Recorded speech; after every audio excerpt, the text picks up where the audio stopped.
우리나라 성장률은 3분기에 반토막이 났고 4분기에는 마이너스 1.6%를 기록하면서 악순환으로 들어가요. 저는 지금도 우리나라의 잠재 성장률은 6%가 넘는다고 믿고 있어요. 근데 왜 1, 2% 성장을 하고 있겠어요?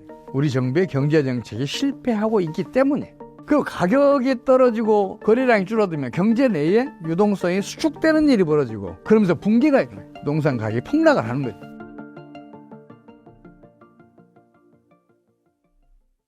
안녕하세요. 저는 21세기 경제학연구소 최용식 소장입니다. 경제학 열심히 공부하고 있고요. 학문 분야에서도 한류를 한번 일으켜보고 싶어서 최근에 책을 하나 열심히 준비하고 있습니다. 소장님, 오랜 시간 금융위기에 대해 연구하셨는데 어떤 경험을 통해서 연구를 시작하게 되셨나요? 우리나라가 사실은 외환위기를 8차례를 겪어요. 그 중에 하나만 알려져 있고 나머지는 다 은폐되어 있는데 그 중에 하나가 1982년도에 터졌어요. 근데 1982년도 외환위기 터졌을 때 제가 코트라에서 국내 경제, 국제 경제 업무를 총괄하는 그런 자리에 있었어요. 그래서 당시 외환위기를 다른 나라 사례와 비교해서 보고서를 만드는 일을 했었는데 연구해서 내 업적으로 한번 삼으면 좋겠지 않냐 하는 생각을 했어요. 사실 경제학은 경제체를 하나의 유기체로 간주하고 성립했거든요. 근데 경제체보다 월등한 인체를 위해서는 병리학이 생리학보다 훨씬 더 넓게 그리고 훨씬 더 깊이 발달해 있잖아요. 근데 경제학에는 병리학이 없어요. 그래서 경제 병리학을 수립하면 이거 세계적인 각광을 받지 않겠냐 하는 판단을 했어요. 그래서 이걸 한번 해보자. 근데 또 마침 찰스 킨들버거라고 세계적으로 아주 유명한 경제 사학자가 있어요. 이분이 광기, 패닉, 붕괴라는 저서를 썼어요. 영어로는 매니어스, 패닉스, 크래시스. 세계 경제사에서 700년 동안에 벌어졌던 금융위기들을 연구해서 결론을 내려놓은 게 그거예요. 금융위기는 반드시 반복한다. 그리고 광기, 패닉, 붕괴의 과정을 거친다는 것을 이분이 여러 사례를 통해서 증명을 해놨어요. 그렇다면 왜 금융위기는 반복적으로 발생하는가? 그리고 왜 금융위기는 광기, 패닉, 붕괴의 과정을 거치는가? 이 경제 원리만 명확하게 밝혀놓으면 경제 병리학을 수립할 수 있을 것 같아서 이거 한번 해보자 시작을 했어요. 근데 너무 어리석은 생각이었어요. 아주 쉬울 줄 알았어요. 2, 3년이면 끝날 줄 알았어요. 이미 이제 선작이 있으니까 아주 뛰어난 그런 저서가 있으니까 이걸 바탕으로 하면 한 2, 3년이면 끝나겠지 했는데 광기가 필연적으로 발생할 수밖에 없는 경제 원리, 그리고 광기가 패닉으로 발전할 수밖에 없는 필연적인 경제 원리, 그리고 패닉의 붕괴로 이어질 수밖에 없는 필연적인 경제 원리를 찾는데 한 30년 걸렸어요. 30여 년 동안 겨우겨우 그걸 찾아놨는데 그 다음에 그걸 입증을 해야 될 거 아니에요. 세계사적인 사례들로 내 주장이 옳다 이걸 입증을 해야 되는데 그 사례들을 연구하는데 또 10년이 걸렸어요. 그래서 이번에 무려 42년 만에 경제병리학이라는 책을 발간을 했습니다. 이게 많은 분들께 도움을 줬으면 좋겠습니다. 머지않아 경제위기가 온다고 말씀하셨는데 어떤 내용인지 설명을 듣고 싶습니다. 사실은 광기, 패닉, 붕괴의 과정은 어떻게 보면 자연 발생적이에요. 그게 발생할 수밖에 없어요. 금융위기는 반복될 수밖에 없는데 이 금융위기가 얼마나 심각하게 진행되는지 이거는 금융위기가 터지기 직전에 정부가 얼마나 과도한 경기 부양 정책 혹은 기타 정책들을 과도하게 펼쳤느냐가 금융위기의 심각성을 결정을 해요.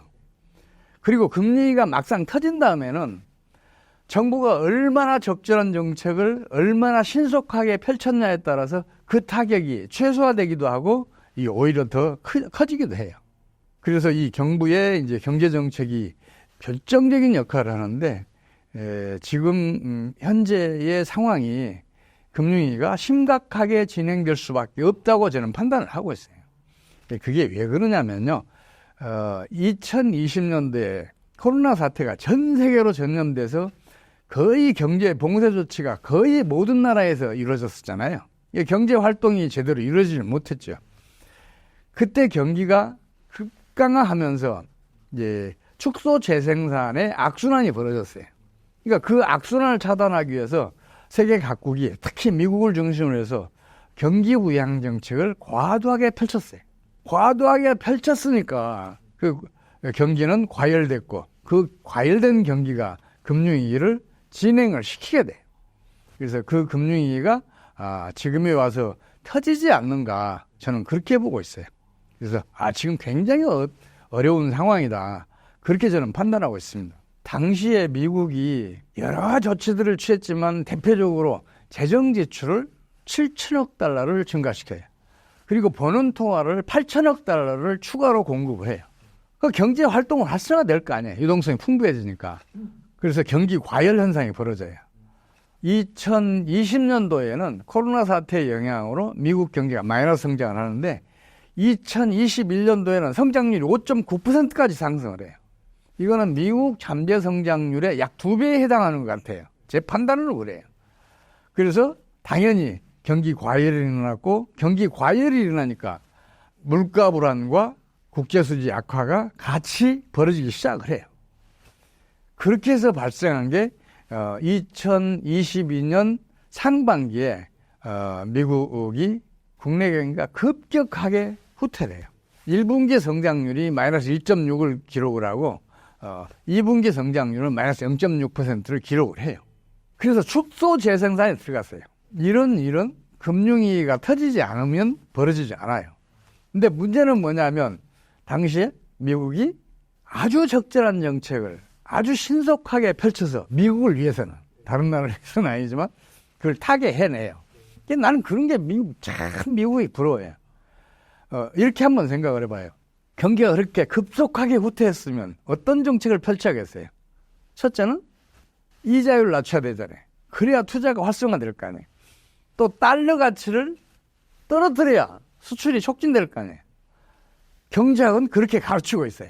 경기를 회복시키기 위해서는 금리도 낮춰야 투자가 증가하고 경기도 호전된다. 그리고 달러도 약세로 돌아서야 수출이 촉진되고 그 영향으로 경기도 상승한다고 가르쳐져요. 근데 미국은 정반대의 정책을 펼쳐요. 기준금리를 여러분들 기억하실 거예요. 빅스텝, 자이언트 스텝. 평소에는 0.25%씩 조정을 하다가 갑자기 0.5%도 끌어올리고 0.75%도 끌어주고 그러잖아요. 1, 4분기 성장률이 마이너스 1.6%라는 사실이 드러나자마자 미국은 그런 강력한 고금리 정책을 펼쳐요. 여기에 덧붙여서 강달러 정책을 펼쳐요. 달러가 상반기는 약세였는데 하반기부터 이게 강세로 돌아서요. 그럼 어떤 일이 벌어질까요? 미국의 기준금리가 다른 나라의 기준금리가 더 높으니까 다른 나라의 저축들이 더 높은 이자를 기대하고 미국으로 흘러갈 거 아니에요. 그뿐만 아니라 달러가 강세니까 다른 나라에 투자됐던 금융자본들이 미국으로 투자를 하게 되면 환차익을 노릴 수 있잖아요. 그 환차익을 노리고 다른 나라에 투자됐던 금융자본들이 미국으로 흘러가요. 국내 저축은 금융자본의 수십 분의 1밖에 안 돼요. 이 강달러 정책이 더 큰 역할을 하기 시작을 해요. 그러면서 미국 내 유동성이 풍부해져요. 유동성이 풍부해지니까 경제활동이 활성화될 거 아니에요. 거기다가 금융위기가 진행되는 그 유동성 부족을, 그 유동성을 확충을 시켜주는 거예요. 그러니까 금융위기도 차단이 돼요. 그러면서 미국은 3분기부터 경기가 급상승을 해요. 3분기에는 3%를 넘어서고 4분기에도 3%에 가까운 2.6%를 기록을 해요. 그 어려웠던 상황에서 그 연간 성장률이 상반기 마이너스 성장을 2번 연속했음에도 불구하고 2.1%를 기록하게 돼요. 근데 문제는 미국의 국내 저축과 금융자본을 뺏긴 나라들은 어떻게 되겠냐는 거죠. 당연히 유동성이 수축이 되고 이 유동성 수축은 신용창조 원리의 반대, 즉 신용 파괴 원리를 작동을 시켰어요. 그러면서 경기가 급강하기 시작을 해요. 그 타격을 가장 크게 받은 나라 중에 하나가 우리나라예요. 우리나라 성장률은 3분기에 반토막이 났고 4분기에는 마이너스 1.6%를 기록하면서 악순환으로 들어가요. 근데 우리나라보다 더 큰 타격을 입은 나라들도 많아요. 특히 제3세계 만성적인 경상수지 적자를 기록하던 나라들은 그동안에는 외채를 끌어와서 외환보유고 고갈을 이렇게 메울 수가 있었잖아요. 근데 국제금융자본들이 환차익이 생긴 미국으로 떠나니까 외환보유고가 거의 모든 나라에서 고갈 직전에 놓이게 되는 거예요. 그래서 당시에 지금도 마찬가지지만 40개국이 훨씬 넘는 50개국에 가까운 나라들이 외환위기를 겪었거나 외환위기에 직면하게 돼요. 그래서 제3세계 국가들은 극단적인 그 어려움을 겪게 돼요. 그 영향이 지금까지도 끼치고 있어요. 주요 선진국들도 마찬가지예요.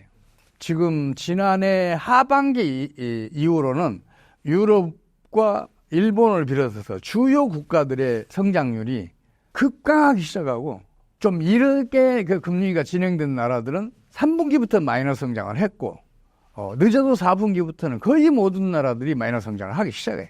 일본 경제도 지난해 3분기부터 마이너스 성장을 하기 시작했어요. 그러면 경제라는 것은 각국 경제가 톱니바퀴처럼 이렇게 딱 얽혀서 돌아가는데 다른 나라들이 어려운데 미국 경제는 온전하겠냐는 거죠. 한마디로 말해서 미국의 고금리 강달러 정책은 내 이웃을 거지로 만드는 정책이에요. 따라서 이게 반드시 부메랑에 대해서 미국에 타격을 입혀요. 이거는 역사적으로 반대 사례가 하나도 없어요. 1982년도에도 그랬었고 2000년에도 그랬었고 그랬어요. 그래서 조만간 미국 경제에 타격을 입힐 것으로 저는 보고 있어요. 실제로 미국의 이 분기별 성장률은 지난해 3분기에 4.9%를 기록했다가 4분기에는 3.4%로 약간 떨어졌고 올해 1분기에는 이게 반토막이 났어요. 1.6%까지 떨어졌어요. 그래서 2분기에는 0%대 성장률로 가지 않느냐 생각하고 있는데 그걸 미리 눈치채고 미국 정부가 경기 부양을 위해서 과감한 정책들을 취하고 있어요. 그래서 지금 거기까지는 안 갈 것 같지만 그런 경기 부양 정책을 펼치더라도 성장률이 떨어지는 것은 피할 수 없을 것이라고 보고 있습니다. 더 중요하게는 지금 다른 어느 곳에선가 금융위기가 터지면 그 금융위기가 주변 국가로 전염되고 결국은 세계 경제로 전염되면서 타격을 가장 크게 받을 나라는 미국 경제가 되지 않을까 싶어요. 실제로 지금 스웨덴 같은 나라들은 금융위기에 이미 들어간 것으로 보여요. 지난해 4분기 내내 마이너스 성장했어요. 스웨덴의 부동산 시장이 지금 거의 붕괴된 거나 다름없어요. 부동산이라는 것은 통화의 기본적 기능인 거래 수단의 기능도 가지고 있고 또 가치 저장 수단의 기능도 가지고 있어요. 그래서 부동산은 통화의 기능을 가지고 있어요. 준통화 같은 역할을 하는데 이게 거래량도 줄고 또 가격도 떨어졌으니까 경제 내에 유동성이 수축시키는 역할을 지금 그 스웨덴 부동산 시장의 붕괴가 일으키고 있어요. 그래서 지금 스웨덴에서는 금융위기가 이미 진행되고 있는 것으로 보여요. 물론 스웨덴의 경제 규모는 세계적인 비중이 작아요. 그러니까 다른 나라로 전염되는 데까지는 시간이 좀 걸려요. 그래도 조만간 그게 독일 경제로 전염될 것 같고 곧바로 영국 경제로 프랑스 경제로 전염될 것 같아요. 그렇게 되면 미국 경제도 온전치 못할 것으로 저는 보고 있어요. 사실 미국은 그 금융위기를 지난해 상반기에도 겪었어요. 여러분은 기억하실 거예요. 실버게이트라는 조그만 금융회사가 예금 인출 사태 때문에 부도위기에 처하게 되니까 곧바로 실리콘밸리, 그 퍼스트 리퍼블릭 뭐 등등의 여러 은행들로 전염이 됐잖아요. 심지어는 도이체방크까지 유동성 위기에 시달리게 되고 스위스의 크레딧 스위스 같은 경우에는 UBS에 합병되기도 하고 뭐 그런 정도로 금융기관들이 붕괴 위기가 전염이 되면서 시스템으로 발전할 뻔했었잖아요. 근데 당시에 미국 정부가 아주 강력하게 신속한 정책을 펼쳐요. 그게 뭐냐면 모든 금융기관의 예금 전액을 보장하겠다는 그 선언을 하게 돼요. 뱅크런이 다른 은행들로 전염이 안 됐어요. 차단해낸 거예요. 그런 정책으로 금융위기를 잠재웠어요. 근데 그게 완벽하게 금융위기를 잠재웠냐? 그건 아니에요. 지금 미국 경제가 거의 유일하게 세계에서 거의 유일하게 그 호황을 누리고 있는데 그 바탕에는 다른 나라의 저축, 다른 나라의 금융 자본들이 유동성을 풍부하게 해줬기 때문에 경기 호황을 누리고 있는데 지금은 다른 나라에서 끌어들일 국내저축 금융자본들이 거의 다 말라가고 있어요. 유동성이 추가로 공급이 돼야 경제 활동이 더 활성화되고 성장도 높아질 거 아니에요. 근데 지금 이제 그게 거의 한계에 다다랐기 때문에 미국 경제도 조만간 어려운 상황으로 들어가지 않느냐 싶어요. 미국 정부가 제가 알지 못하는 어떤 획기적인 혁신적인 경제 정책을 타개해낼 수 있을지는 모르지만 그래도 제 눈에는 그게 아직은 안 보여요. 그래서 미국 경제가 올해 하반기쯤에는 좀 어려운 지경에 빠져들겠다. 저는 그렇게 판단하고 있어요. 무엇보다 심각한 것은 지금 미국 주식시장과 부동산 시장, 특히 상업용 부동산 시장, 물론 주거용 부동산도 마찬가지지만 거품이 지나치게 커져 있어요. 그 다우지수 같은 경우에는 어제도 4만을 돌파했었고 그 전에 4만을 훌쩍 넘어서서 사상 최고치를 갱신한 적이 있잖아요. 1년에 통상적으로 다우지수 같은 경우에는 2,000에서 2,500 정도 상승하는 게 혹연기 때 일어나는 일반적인 현상이에요. 근데 지난해에만 무려 7,000포인트가 상승을 했어요. 이게 명백한 거품 현상이거든요. 그래서 미국 주식시장이 지나치게 거품이 커져 있다. 저는 그렇게 판단하고 있고 상업용 부동산 시장도 사실은 공실률이 뭐 20% 넘었다 등등 이런 보도들이 많이 나오잖아요. 거기에다가 상업용 부동산이 최고가에 비해서 40%, 50% 디스카운트돼서 매매가 이루어졌다 이런 얘기들이 나오잖아요. 근데 상업용 부동산 시장을 포함해서 주거용 포함해서 부동산 시장이 붕괴되지 않았던 이유는 다른 나라의 국내저축, 다른 나라의 금융자본들이 미국으로 흘러가면서 유동성을 공급해줬기 때문이란 말이에요. 근데 지금 그게 거의 줄어들고 있으니까 상업용 부동산, 주거용 부동산에서도 본격적으로 붕괴가 일어나지 않을까. 저는 그걸 우려하고 있는 거예요. 그래서 미국 경기가 진짜 어렵겠다. 물론 그 금융위기가 진행되면 모든 정책 수단을 동원해서 차단하려고 할 거예요. 근데 그게 차단해낼 수 있을지 여기에 대해서는 좀 더 지켜봐야 될 것 같아요. 경제 위기가 온다면 지금부터 우리는 어떤 걸 준비해야 할까요? 그런 질문 받을 때마다 제가 참 답변하기가 난처한데 사실 그래요. 지금처럼 앞날이 불투명하잖아요. 금융위기가 대공황급으로 이렇게 터질 수 있는 상황이잖아요. 그렇다면 이런 상황에서는 경제 활동이든 투자 활동이든 경영이든 최대한 수비적으로 그리고 최대한 신중하게 하는 게 바람직하다는 말씀밖에 제가 드릴 수가 없어요. 금융위기라는 것은 한 번 터지면 급속하게 전염되거든요.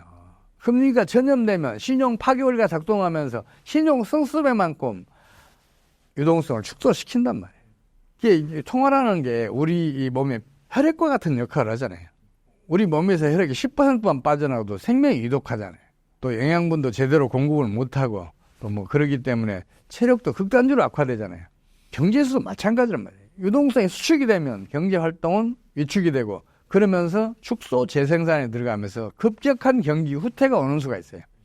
이 상황을 이겨내야 하기 때문에 지금부터 미리 대비하시는 게 좋지 않을까 싶어요. 조심해서 나쁠 건 없잖아요. 현금을 확보하는 것도 중요하고 그리고 지금 하고 있는 경제 활동들 또 투자 활동들 이것도 최대한 신중하게 하시라고 지금 말씀드릴 수밖에 없어요. 더 이상은 제가 투자 전문가가 아니니까 말씀드리기가 난처하긴 해요. 지금의 경제 위기가 연상되는 과거 비슷한 사례는 어떤 게 있나요?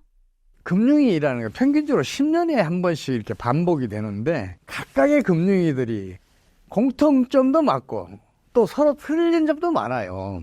그래서 뭐 어떤 금융위기가 지금과 비슷하다 이렇게 비교해서 말씀드릴 수는 참 사실상 어려워요. 그래도 가장 근접한 금융위기, 가장 비슷한 이제 금융위기를 따지자면 2008년 말에 터졌던 서프라임 모기지 사태, 글로벌 금융위기 그것과 지금 아주 유사해요. 2008년도 그 말에 터졌던 금융위기에 대해서 여러 사람들이 여러 원인을 얘기해요. 근데 그 사람들 다 틀렸어요. 금융위기가 진행되는 과정에서 일어났던 일을 원인으로 삼고 있어요. 금융위기가 터진 뒤에 터진 게 어떻게 원인이 되겠어요? 사실 이런 2008년도 글로벌 금융위기는 2000년도에 그 원인이 발생을 했어요. 그게 뭐냐면 미국 대선에서 공화당 후보가 The Ownership Society, 소유자 사회라는 선거 구호를 내세워서 집 없는 사람들에게 550만 채를 공급하겠다. 이런 정책을 내세워요. 이 550만 채를 무주택자에게 공급하기 위해서는 어떤 일을 해야 되겠어요? 재원을 조달해야 될 거 아니에요. 그래서 페니메이, 프레디맥을 동원해서 파생금융상품을 왕창왕창 만들어내요. 그리고 다른 금융기관들도 그걸 본따서 파생금융상품을 막 만들어내요. 유동성이 풍부해질 거 아니에요. 그러니까 한창 때는 내 돈 하나도 안 들이고 무주택자가 집을 살 수 있었어요. 거기다가 무주택자의 관심을 끌기 위해서는 주택 가격을 계속 상승시켜야 되잖아요. 주택 가격이 상승해야 주택을 매입할 그 유혹이 생기잖아요. 그래서 주택 가격을 끊임없이 상승을 시켜요.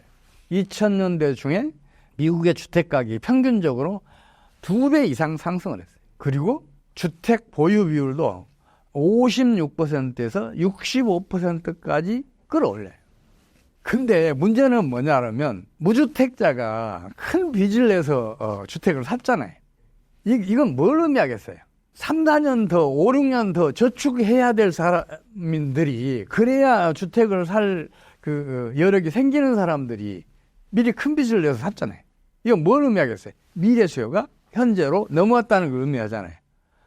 미래 수요가 현재 수요가 합쳐지니까 수요가 배가 되고 가격은 폭등하면서 투기 광풍이 불어요. 문제는 그 다음이에요. 미래 수요가 현재로 넘어왔어요. 그러면 조만간 수요가 공동화된 때가 오잖아요. 수요가 공동화됐어. 그럼 어떻게 되겠어요? 수요가 사라졌어. 그럼 어떻게 되겠냐고요? 그러면 가격은 주춤주춤 하락하기 시작하고 큰 빚을 내서 주택을 매입했던 사람들은 패닉에 빠지는 거죠. 공황상에 빠지는 거죠. 이거 어떻게 하냐? 큰일 났다. 이런 생각을 하게 될 거 아니에요. 그러니까 이제 가격이 더 빠르게 하강하기 시작하는 거예요. 주택은 통화의 기능을 가지고 있기 때문에 주택 거래량도 줄고 가격은 더 빠르게 하강하니까 경제 내 유동성이 수축되는 일이 벌어져요. 유동성이 수축이 되니까 신용 파괴원리가 작동을 하면서 신용 순수배만큼 유동성을 축소시키는 그런 작동을 하기 시작을 해요. 그러면서 붕괴가 온 거예요. 2007년 상반기 말쯤 그 뒤로 주식시장 계속 상승하지만 그때 이미 주택 가격은 빠르게 하강하기 시작했었고 주택 관련 파생금융상품의 가격은 이게 레버리지가 보통 20배잖아요. 더 빠르게 하강하는 거예요. 주로 헤지펀드 중심으로 파생금융상품에 많이 투자했던 금융회사들이 도산하기 시작해요. 결국에 가서는 2008년 3월에 베어스턴스가 뱅크런이 일어나서 JP모건에 인수되고 또 그 뒤로 여러 대형 은행들이 붕괴되고 결정적으로는 9월 14일에 리먼 브러더스가 파산하면서 금융 시스템 위기가 본격화되면서 아주 급속하게 금융위기가 진행이 돼요. 그게 2008년도에 벌어졌던 일이에요. 지금도 그 비슷한 일이 벌어지고 있어요. 2000년도에 과도한 경기 무양 정책을 펼쳐서 경기를 과열시켜놨는데 그 바람에 2022년도에 아주 작지만 금융위기가 터졌었고 이걸 잘 차단해냈어요. 근데 또 2023년도에 또 3월 달에 작은 은행들을 시작으로 해서 중대형 은행들까지 시스템 위기가 전염될 때 또 과감한 정책을 펼쳐서 그걸 또 차단해내요. 예금 전액 보장 이런 정책을 발표해서. 근데 이게 금융위기를 완전히 차단했냐? 아니란 말이에요. 신용 파괴 원리는 여전히 물밑에서 작동을 하고 있었어요. 당시에 그 5개 은행이 자산들이 묶이면서 그게 제가 정확한 기억은 지금 안 나지만 약 4,700억 달러 정도? 미국 본원통화의 약 6% 정도가 묶였어요. 그게 경제가 돌지 않게 된 거예요. 그러면 당연히 이게 신용 파괴를 작동을 시킬 거 아니에요.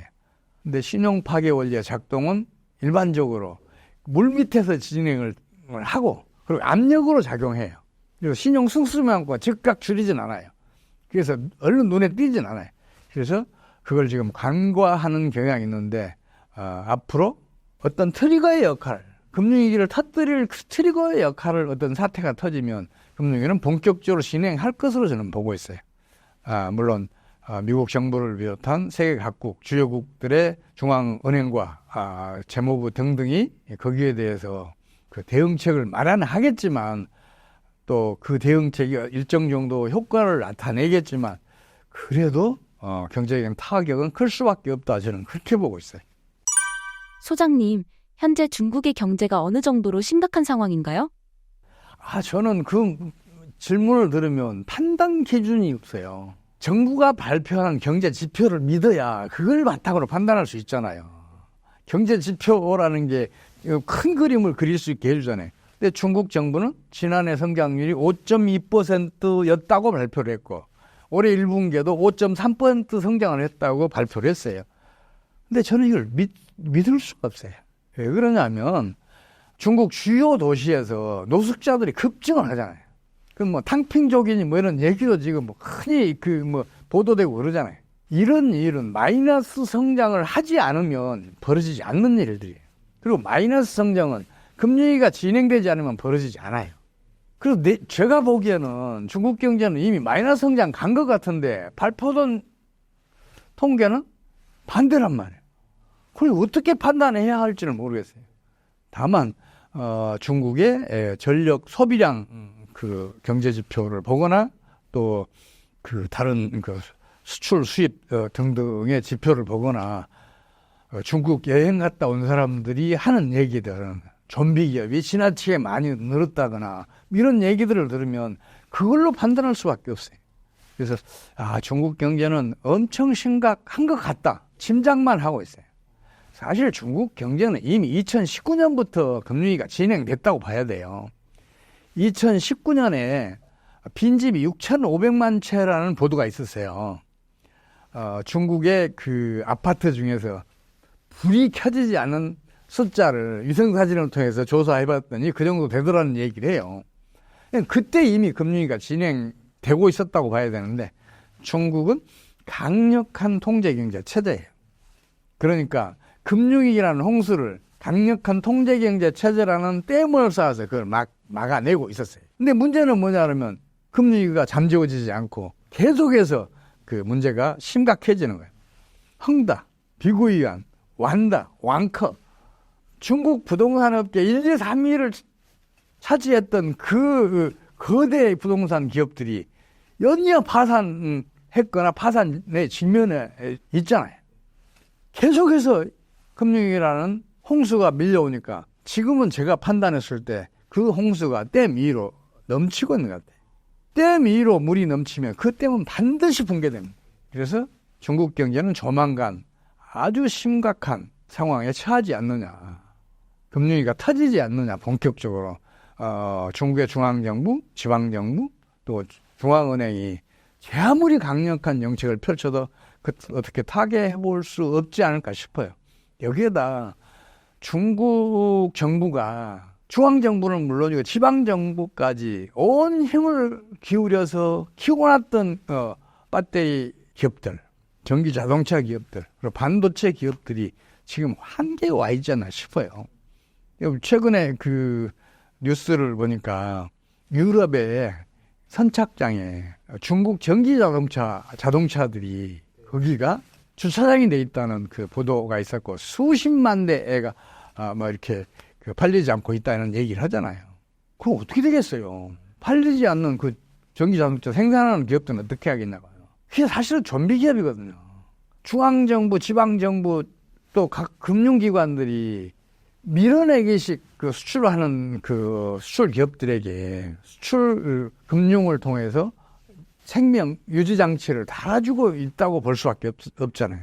그뿐만 아니라 회사도 있고 종업원도 있는데 아무것도 생산하지 않는 기업까지 지금 막 생겨나고 있거든요.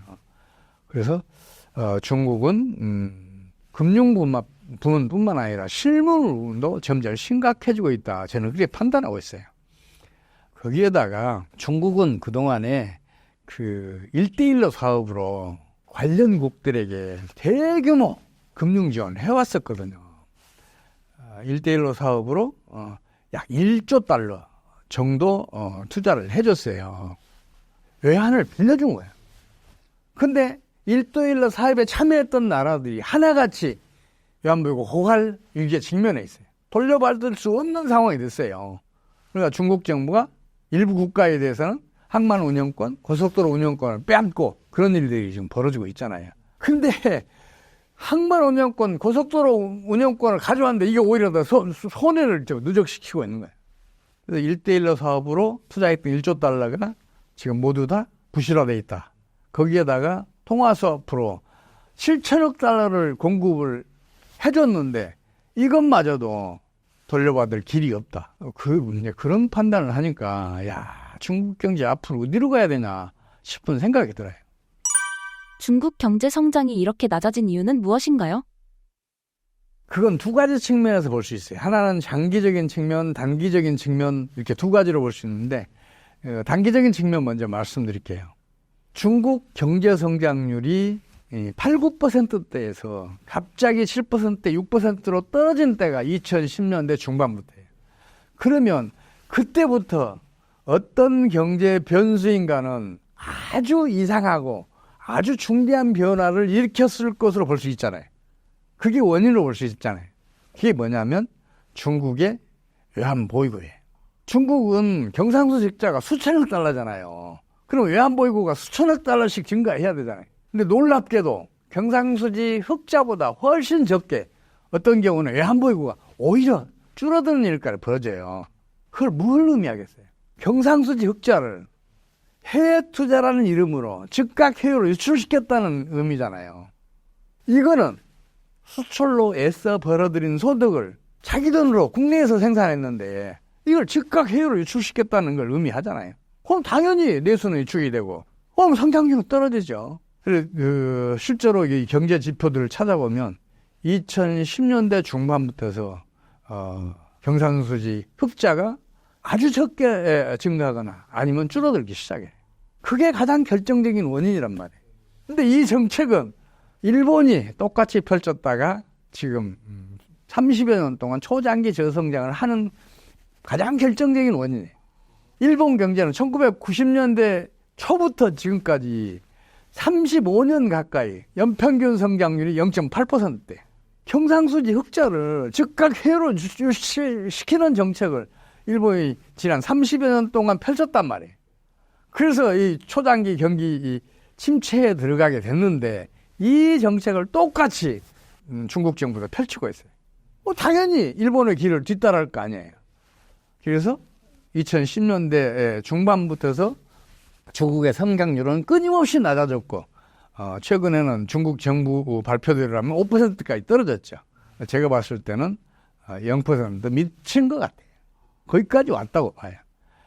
이게 이제 단기적인 측면에서 봐서 그렇고 장기적인 측면은 더 심각해요. 세계사에서 민주화 없이 경제 성장을 지속한 나라는 단 하나도 없어요. 독재 국가도 부분적으로 민주화가 진행이 되면 경제가 활성화되고 성장도 높아져요. 반대로 선진국이더라도 민주화가 후퇴를 하게 되면 성장률은 낮아지고 경제는 쇠락해 갔어요. 반대 사례가 하나도 없어요. 대표적으로 필리핀 한번 생각해 보세요. 1960년대까지만 하더라도 필리핀은 우리나라 1인당 국민소득의 거의 10배나 더 많았어요. 우리 장충체육관 필리핀이 지어줬어요. 그때는 필리핀은 우리나라에 비해서 훨씬 선진국이었어요. 근데 지금은 우리나라 1인당 국민소득보다 필리핀의 1인당 국민소득이 10분의 1 정도밖에 안 되잖아요. 마르코스 장기 독재가 그런 일을 일으켰단 말이에요. 중국제를 한번 봐봐요. 중국이 고도 성장을 시작한 게 등소평의 개혁 개방 정책을 펼친 뒤잖아요. 최소한 경제적으로는 자유화가 빠르게 진행이 됐잖아요. 민주화가 진행이 된 거란 말이에요. 거기서부터 경제 성장을 지속해서 오늘날의 경제 번영을 누리게 했는데 시진핑이 집권한 2010년대 중반부터 계속해서 정치적인 민주화는 물론이고 경제 민주화까지 후퇴하고 있잖아요. 주요 대기업들에 대해서 계속 족쇄를 채우고 있잖아요. 경제 활동은 위축될 수밖에 없고 거기에 따라 성장률은 낮아질 수밖에 없어요. 그래서 지금 제일 심각한 게 중국의 정치적인 독재와 경제적인 독재와 이거라고 볼 수 있어요.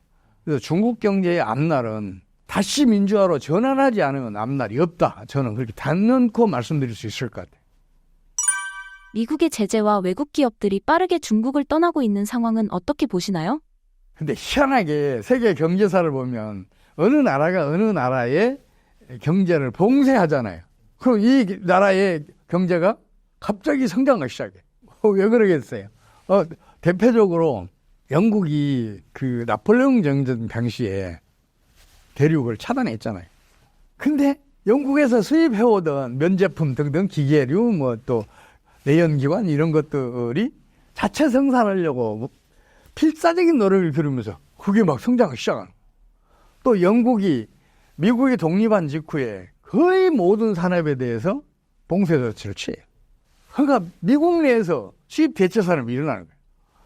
미국의 경제 도약은 영국의 봉쇄 조치로 이루어졌다고 해도 틀린 말이 아닐 정도의 상황이 경제사에서 여러 번 벌어져요.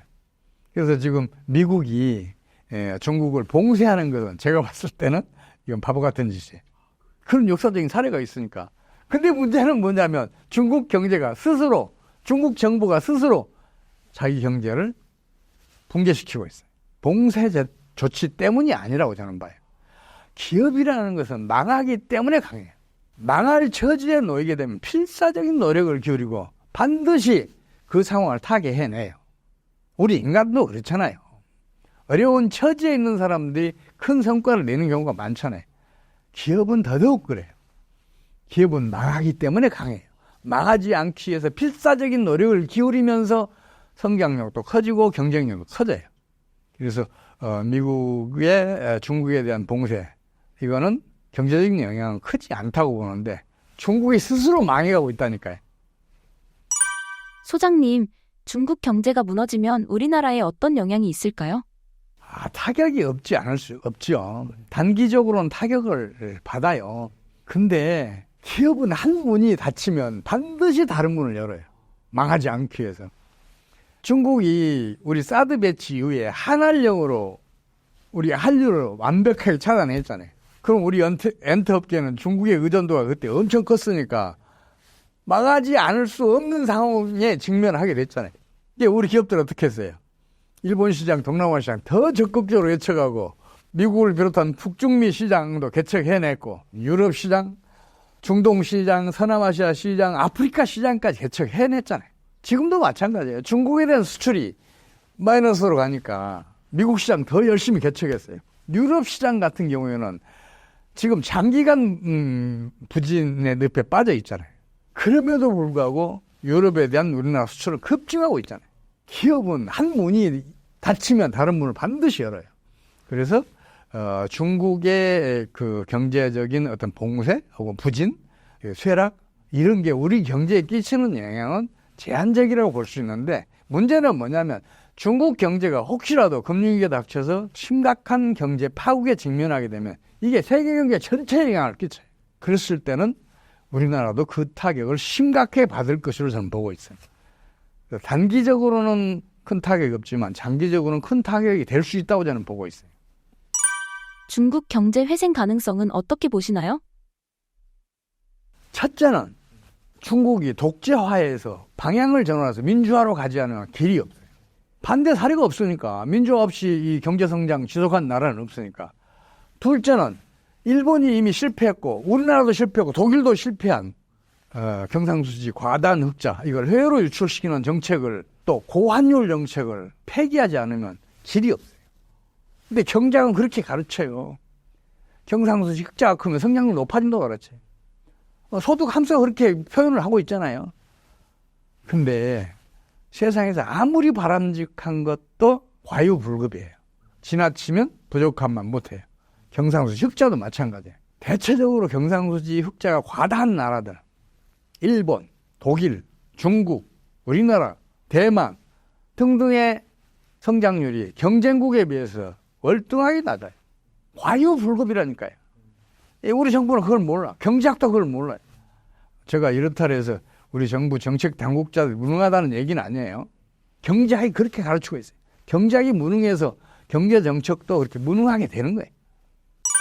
소장님, 현재 한국 경제는 어떤 상황인가요? 이 말씀부터 먼저 드릴게요. 우리 국민, 우리 기업은 세계 최강의 경쟁력, 성장력을 가지고 있어요. 우리 국가 경제도 마찬가지. 저는 지금도 우리나라의 잠재 성장률은 6%가 넘는다고 믿고 있어요. 근데 왜 1, 2% 성장을 하고 있겠어요? 우리 정부의 경제 정책이 실패하고 있기 때문에. 가장 심각한 문제가 뭐냐면 환율이 상승하면 수출이 증가하고 수출이 증가하면 경기가 호전된다. 이렇게 잘못 믿고 우리 정부가 고환율 정책을 자꾸만 써요. 고환율 정책은 일본 정부가 이미 8차례 펼쳤어요. 지금도 펼치고 있어요. 일본의 그 달러당 155엔 지금 정도 수준이거든요. 한때 160엔도 넘었어요. 지금도 고환율 정책을 펼쳐요. 근데 일본 경제 살아났어요? 아니잖아요. 지난해 하반기부터 마이너스 성장으로 돌아섰잖아요. 2분기 연속 마이너스 성장을 했잖아요. 고환율 정책은 성공한 사례가 한 번도 없어요. 일본이 8차례 펼쳤다니까요.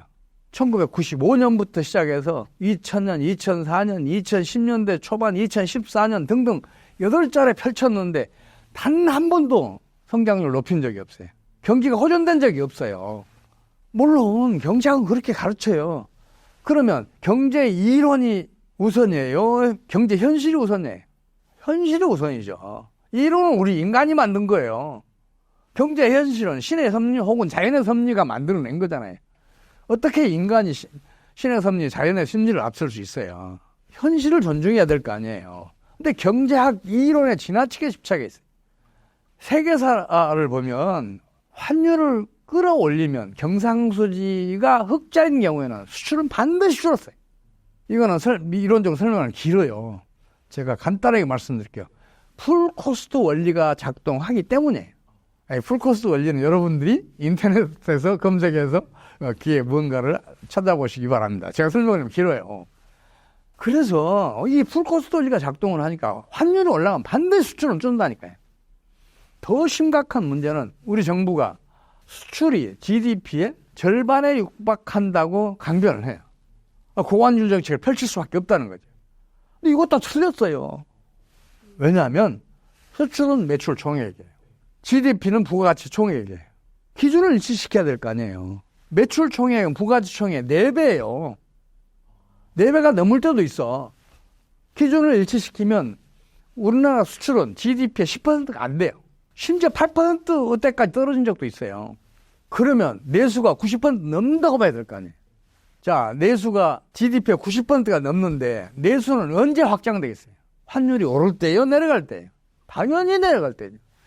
우리 주요 자원들 전부 다 수입해오잖아요. 에너지 자원은 거의 100%, 공업용 자원 거의 100%, 심지어 식량 자원도 자금률이 10%가 안 돼요. 90% 이상 수입에 의존하잖아요. 환율이 내려가면 이런 자원들을 다 더 싸게 사올 수 있어요. 물가 안정이 기회예요. 같은 소득으로 더 많이 소비할 수 있어요. 중간재, 시설재 이건 두말할 것도 없고. 그래서 환율이 점진적으로 떨어질 때 내수는 확장이 돼요. 환율이 올라서 수출이 제 아무리 크게 증가하더라도 그런 일은 단 한 번도 없지만 그렇더라도 내수가 위축되면서 경기는 부진해져요. 이런 아주 상식적인 원리도 우리 정부는 외면하고 있어요. 그러니까 고환율 정책 자꾸만 펼쳐요. 정권이 바뀌면 꼭 정권 초기에는 고환율 정책을 펼쳐요. 그러다 경기가 더 부진해져. 그러면 시장의 힘이 강해져. 그러면서 환율이 점점 떨어져요. 그러면 경기가 다소 호전이 되기 시작해. 또 기재부 장관이 바뀌면 또 과잉 의혹을 보여요. 환율을 끌어올려. 최근에 우리 지금 환율이 1350원대, 1400원 근처까지 간 적이 있잖아요. 기재부 장관이 바뀌면서 그렇게 됐단 말이에요. 근데 경기가 뭐 호전이 안 돼. 그러면 또 환율은 시장에 의해서 떨어진단 말이에요. 이게 지금 반복해왔어요. 이명박 정권 이래로. 반드시 역사적 사례를 뒤돌아볼 필요가 있어요. 환율이 떨어질 때 경제가 호전되었는지 호황이었는지 아니면 환율이 오를 때 경기가 호전되고 호황이었는지를 봐야 돼요. 2001년도에 우리나라 환율이 1326원이었어요. 근데 2007년도에 이게 한때 899원까지 떨어졌어요. 우리 원화고치로는 거의 50%가 올랐어요. 47%가 오를 거예요. 그럼 수출업체 어떻게 되겠어요? 100달러짜리 수출하던 업체는 13만 2,600원을 벌다가 9만 원도 못 벌게 됐어요. 다 도산에 직면하게 됐어요. 그러면 기업들은 어떻게 한다고요? 살아남기 위해서 몸부림을 쳐요. 100달러짜리 수출하던 수출 기업은 150달러짜리 개발해야 되고 200달러짜리 개발해야 돼요. 또 생산 단가 낮추기 위해서 온갖 노력을 다 기울여야 돼요. 그러면서 그 기업의 국제 경쟁력, 성장 잠재력이 커져요.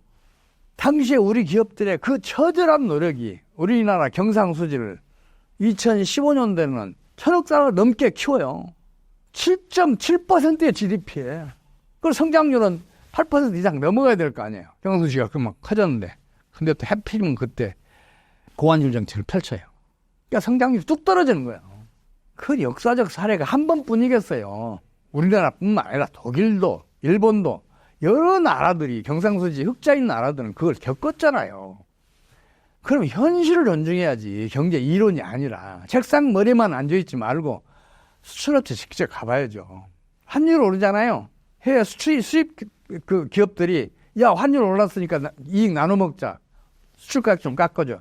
우리 기업들 반드시 그게 응해요. 그래서 오히려 수출은 줄어요.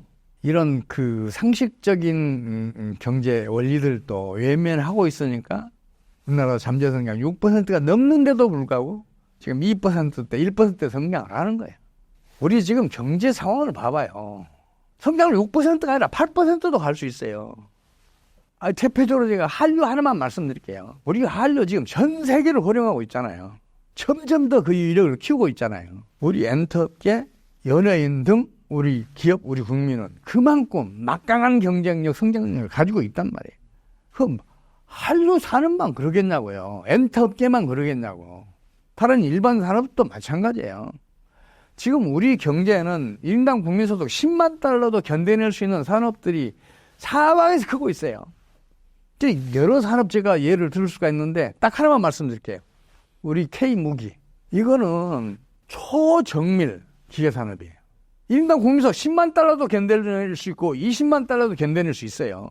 우리나라 K9 자주포, 또 K2 전차, FA50 전투기 수출 잘 되고 있잖아요.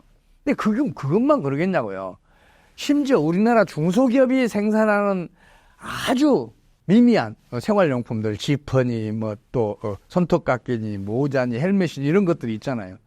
해외 시장 가면 다 명품 대접받아요. TV 등 전자제품만이 아니란 말이에요. 자동차 등 일반 수송 기계료 뿐만이 아니란 말이에요. 모든 제품들이 우리 수출품은 명품 대접을 받고 있고 다른 중국산 제품보다는 2배, 3배, 심지어는 5, 6배, 6배 비싸게 팔리고 있어요.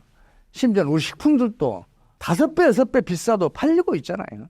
우리 딸기 같은 경우 생각을 해봐요. 동남아 시장에서는 다른 과일에 비해서 10배, 20배 비싸도 팔리잖아요. 명품은 가격이 상승을 해야 명품 대접을 받고 가격도 올라가요. 매출도 늘어나고. 예, 그런 아주 기본적인 상식조차 외면하고 경제정책을 펼치니까 우리 경제가 지금 이 꼴이에요. 그렇다고 해서 우리 경제 관료들이 무능하다는 얘기 아니에요. 경제학이 그만큼 무능해요. 경제학이 하루빨리 지금 더 진화를 해야 돼. 지금은 천동설 수준이에요. 지동설로 바뀌어야 돼. 현재 가계부채, 물가 상승 등의 문제가 고환율 정책의 부작용으로 볼 수 있는 건가요? 우리 경제정책 당국 아주 유능해요. 그래서 다른 정책들은 제가 어떻게 얘기할 이유가 없을 정도로 잘하고 있어요. 딱 하나 실패하고 있는 게 고환율 정책이에요. 이거 하나만 바꾸면 우리 경제가 금방 호전되고 호황을 누릴 수 있을 텐데 그걸 안 하니까 제가 더 답답한 거예요. 저출산, 고령화 문제 등을 우리나라 경제 성장률의 발목을 잡는 요인으로 볼 수 있나요? 우리 기업과 우리 국민은 어떤 장벽이 있잖아요. 반드시 넘어냅니다. 위기가 오고 파국이 와도 반드시 그걸 넘어서요. 1997년 말에 터졌던 외환위기. 그때 얼마나 심각했냐면 그 저명한 경제학자들이 한국 20년 안에만 외환위기 극복해도 이건 아주 위대한 업적이라고 평가할 수 있다는 얘기를 했어요. 중남미 경제들이 그랬으니까 우리나라도 그럴 줄 알았거든. 근데 우리나라 어떻게 했어요? 딱 1년 만에 외환보유고가 과거 최고 수준보다 2배로 늘었어요. 외환보유고 고갈 위기에서 금방 벗어났잖아요. 또 성장률이 딱 1년 만에 11.3% 당시 기준으로 지금 기준으로 10.9%. 그 다음에도 8.9% 성장하잖아요. 우리는 1년 만에 벗어나잖아요. 물론 거기에 결정적인 역할을 하는 게 금모기 운동이에요. 정부 정책도 아주 뛰어났지만 외환위기가 터지고 외환보유가 고갈되니까 우리 국민들이 금모기 운동을 해서 상환하자 이런 운동을 벌이잖아요. 국제금융자본들 그거 어떻게 보겠어요? 저 나라에는 아무리 많이 외채를 빌려줘도 저 국민 저 기업은 다 반드시 갚는다 이렇게 판단할 수밖에 없잖아요. 그 상황이. 그러니까 외환보유가 고갈 직전인데 IMF를 비롯해서 국제금융기관들이 당시 기준으로 589억 달러 이걸 지원하겠다고 나선 거예요. 실제로 우리나라가 구제금융을 받은 건 189억 달러예요. 이것도 외환보유가 이제 극복이 되면서 외환보유가 쌓이니까 제발 우리가 안 가져오고 싶은데 계약에서 억지로 가져올 수 있는 금액을 포함해서 189억 달러예요. 그거 이겨냈잖아요. 세계 경제에서 이런 사례가 없어요. 가장 성공적으로 가장 단기간에 극복해냈고 후유증 부작용도 가장 적었어요. 우리 국민, 우리 기업, 우리 정부는 그런 역량을 가지고 있어요. 저출산 고령화도 그 장애물에 불과하단 말이에요. 우리 국민은 얼마든지 우리 기업은 그거 장애물을 얼마든지 극복해낼 수 있어요. 실제로 그걸 극복해낸 나라가 있어요. 아일랜드는 1980년대까지만 하더라도 유럽에서 가장 가난한 나라였어요. 유럽의 병자라는 얘기를 들었어요. 근데 일자리가 만들어지지 않는 거예요. 젊은 사람을 중심으로 일자리를 찾아서 해외로 이민을 떠났어요. 1980년대에만 인구가 반토막이 났어요. 그 어려운 상황에서 1990년대 초부터 고도 성장을 지속을 해요. 한때 2008년도 글로벌 금융위기 때 아주 심각한 타격을 입어요. 아일랜드 금융기관들이 미국 서브프라임 모기지에 지나치게 많이 투자했다가 치명적인 타격을 입으면서 했었는데 그래도 그걸 극복을 쉽게 해냈는데 무엇보다 주목할 점은 그거예요. 현재 우리나라 국민소득, 현재 가치로 그 수준이었을 때부터 아일랜드는 10년 동안 연평균 성장률 9.3%를 기록해요. 인구가 반토막이 줄었는데 젊은 사람들 중심으로 해외로 떠났는데도 불구하고 연평균 성장률 9.3%였고 또 글로벌 금융위기를 이겨낸 뒤에도 고도 성장을 지속을 해요. 그래서 지금 아일랜드의 1인당 국민소득은 10만 달러를 넘었어요. 세계에서 가장 부자 나라에 속하게 됐어요.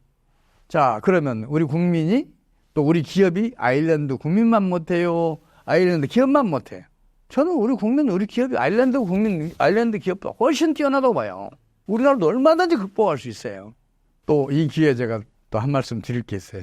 지금 저출산 문제 해결한다고 우리 정부가 지금 약 500조 원 정도 투입을 했어요. 근데 출산율이 계속 낮아져요. 그 원인을 찾아야 할 거 아니에요. 그 원리가 뭐인지 과학적으로 규명을 해야 될 거 아니에요. 그거 할 것도 없어요. 세계적으로 저출산을 타개한 나라가 있으면 그 나라를 따라가면 돼요. 그 나라가 프랑스예요. 프랑스는 이미 1960년대부터 출산율이 세계 최하였어요. 그래서 사방에서 저출산 문제 해결하자고 아우성을 쳐요. 사회적 이슈가 됐어요. 여러 얘기들이 계속 나오는 거예요. 야, 큰일 났다. 프랑스 망한다. 이거 어떻게든지 빨리 타개하자. 지금 우리 정부가 취하고 있는 저출산 대책들, 그때 프랑스에서 취했던 정책들이. 근데 프랑스의 출산율은 계속해서 낮아져요.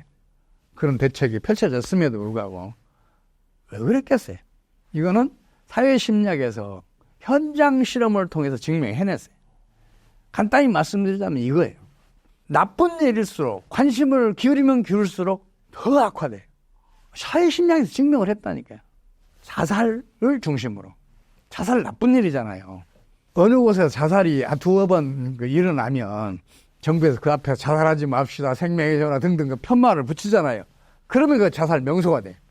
자살에 관심을 기울이면 기울일수록 자살률은 높아져요. 그걸 이미 증명을 했잖아요. 역사적 사실이. 사회심리학이 증명해냈잖아요. 그럼 어떻게 해야 되겠어요? 관심을 끄면 돼요. 프랑스가 출산율이 갑자기 높아진 계기가 언제부터인 줄 알아요? 출산율 얘기가 너무 많이 얘기되니까 식상해졌어. 어느 전문가도 출산율 얘기를 하지 않게 됐어. 그 순간부터 출산율은 올라가기 시작해요. 지금 프랑스의 출산율은 1.8에 가까워요. 우리나라 2배 이상이에요. 프랑스가 그렇게 했으면 우리나라 따라가야죠. 제발 사회심리학 좀 공부했으면 좋겠어요. 정부도 그렇고 우리 소위 이제 전문가 사회도 그렇고 우리 출산율을 개선하고 싶으면 제발 관심 좀 꺼야 돼. 출산율 대책에 쓰이는 매년 수십조 원 다 삭감을 해야 돼. 육아 지원 이런 거 빼고 어린이집 또 유치원 뭐 이런 데에 대한 지출은 지금보다 더 키워야 돼. 그러니까 육아 보조금도 좀 키워야 되고 그건 사실인데 다른 지원금들이 있잖아요. 그건 다 삭감해야 비로소 출산율 높아져. 프랑스가 그랬다니까요. 미중 분쟁이 갈수록 심화되는 상황에서 한국에 어떤 영향을 미치게 될까요? 저는 그 타격 무시해도 좋다고 봐요. 기업들은 한 문이 닫히면 다른 문을 연다니까. 중국에 대한 수출이 주니까 다른 시장들 개척해내잖아요. 그것도 그 혜택을 받는 나라도 많아요. 중국의 그 생산 기지를 뒀던 그 여러 국제 거대 기업들이 동남아 시장으로, 인도 시장으로 가잖아요. 그런 나라 지금 수혜를 받고 있잖아요. 우리나라도 그 수혜 안 받겠어요?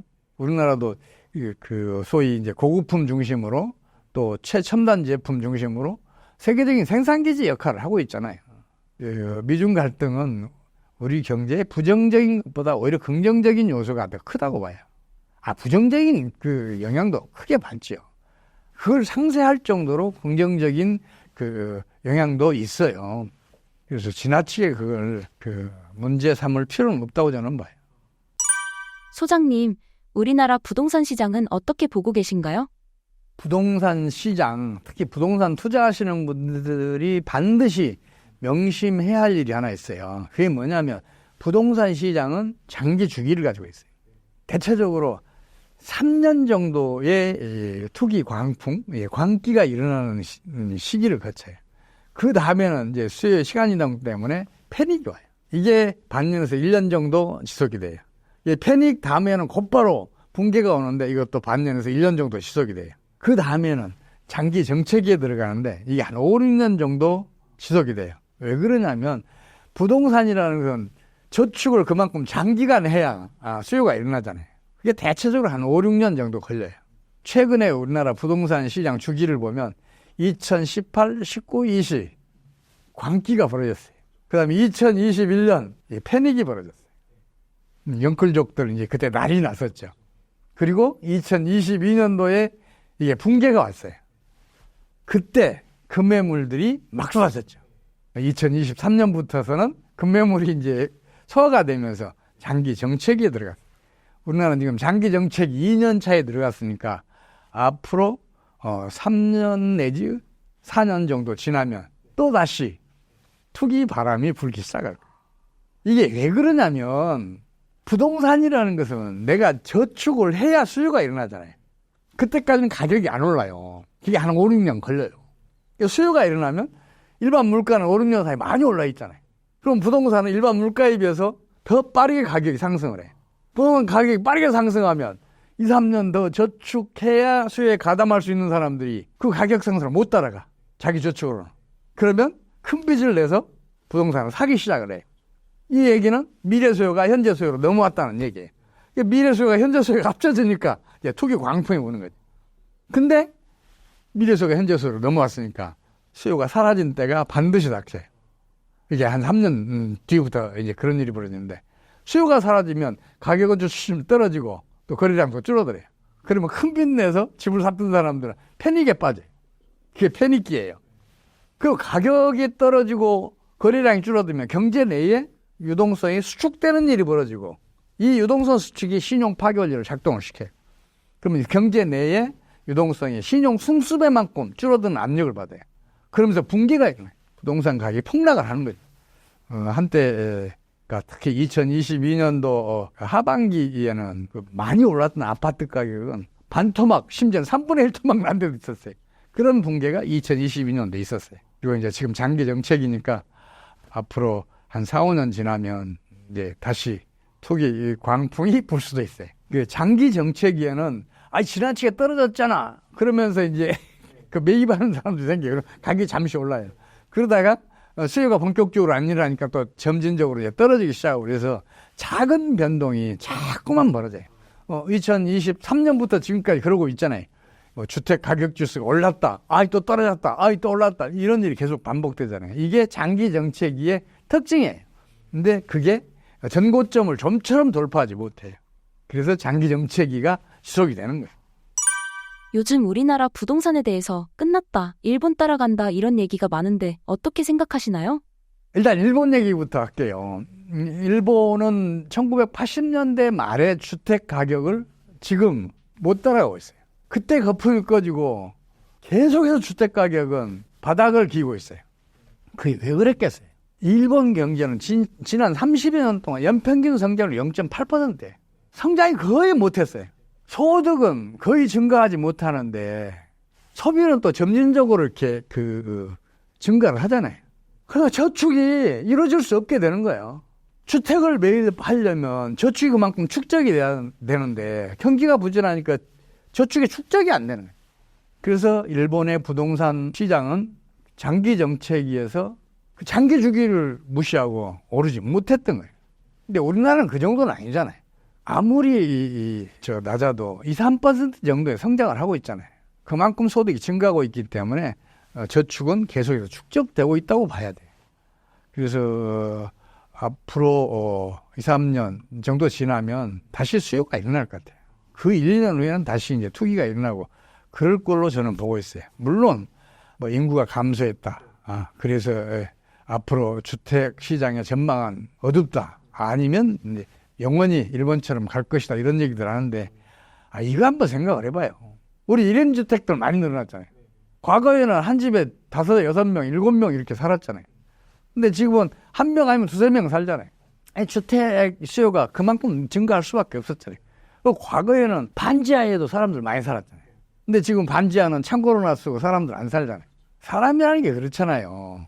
반지하에 살고 싶으면 지상에 올라가서 살고 싶고 전세 살고 싶은 사는 사람은 자가에서 살고 싶고 그러잖아요. 변두리 사는 사람도 강남에서 살고 싶고 주거 여건, 교통 여건, 또 얘들 교육 여건 좋은 데서 살고 싶잖아요. 작은 평수에서 사는 사람들 큰 평수에서 살고 싶잖아요. 그래서 투기라는 것은 안 일어날 수가 없어요.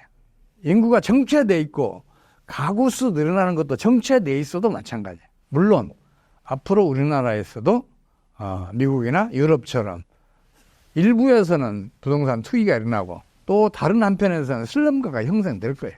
그래도 전반적으로는 투기 열풍이 10년에 한 번씩은 불 거예요. 또 슬럼화가 됐던 데가 또 재개발되면서 또 여기서 투기 열풍이 불기도 하고 그래요. 우리나라도 앞으로 그렇게 갈 걸로 보지 앞으로 뭐 희망이 없다? 저는 그렇게 보지 않아요. 물론 우리 정부가 계속해서 그 하버 같은 경제정책, 고환율 정책을 펼치면 우리 경제도 일본처럼 따라가요. 그러면 저축이 이루어지지 않아서 주택 수요가 안 일어나고 그래서 주택 투기가 안 일어날 수는 있어요.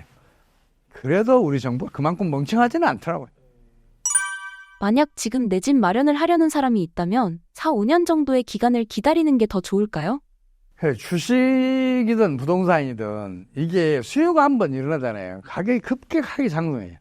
그러면 그 낮은 가격에서 못 썼던 사람들은 가격으로 못 사요. 그렇잖아요. 그때 싸게 살 수 있었는데 그러다 기회를 놓쳐요.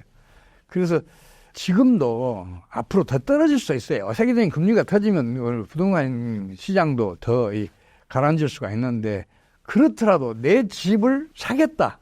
그리고 내가 은행 빚도 감당할 수 있다. 그 이자 부담도 감당할 수 있다고 생각하면 지금 사두는 게 오히려 더 나을지도 몰라요. 언제 오를지 모르는데 막상 오르면 못 따라간다니까요.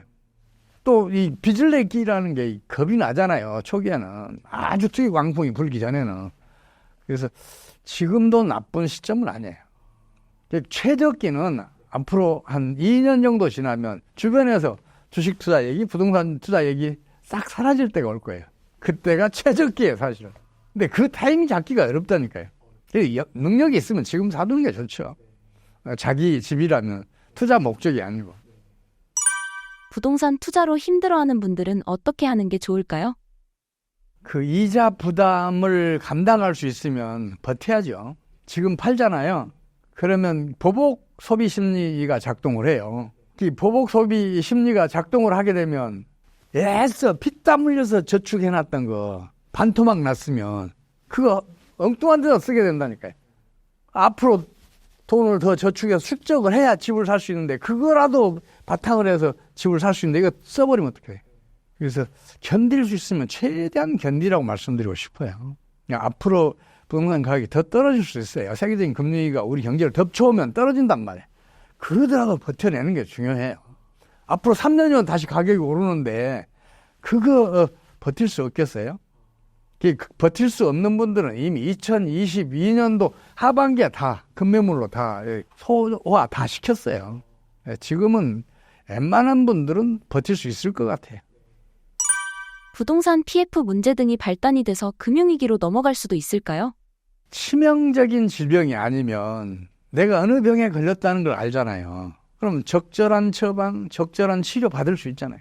PF 문제처럼 이미 공론화되고 이미 알려진 위기는 이거는 위기가 아니라고 봐도 돼요. 왜냐하면 정부가 거기에 대해서 온갖 대응책을 만들어 놓고 있을 테니까 실제로도 그러고 있으니까.